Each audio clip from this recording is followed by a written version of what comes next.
Let's talk about how colonizing powers will oppress people, kill their friends and family, and then act surprised when the survivors of that violence fight back with violence. One of the reasons the US was so interested in having Puerto Rico as a colony is because they knew US sugar companies could make a lot of money.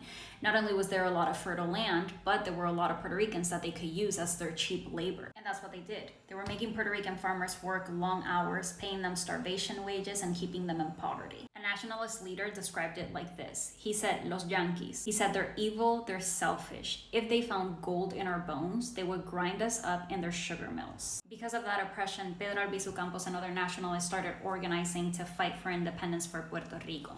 The US, of course, didn't like that, and the Ponce massacre shows to what extent and what lengths they were willing to go to silence calls for independence for Puerto Rico.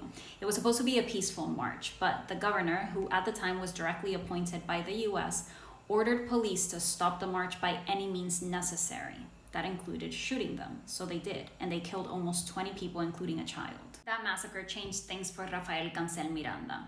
His mom was at that march, and he says he remembers when she came home with her white dress covered in blood because she had to drag herself over the bodies of the victims.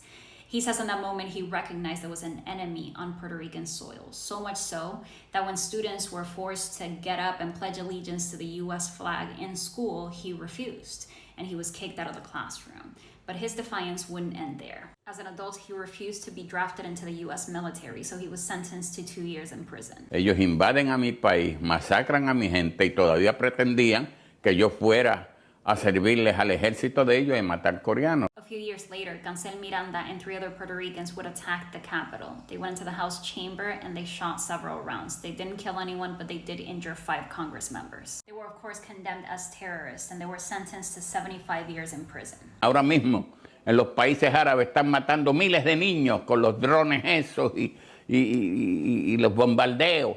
Por supuesto, ellos dicen democráticamente, nos asesinan democráticamente, pero tú no puedes levantarle la vista porque estás cometiendo un acto de terror. There's an obvious hypocrisy in terms of what violence the US is willing to condemn and what violence they're willing to condone. And these colonizing powers can either pretend that we get to peace if they continue to enact more violence, or they can end the oppression.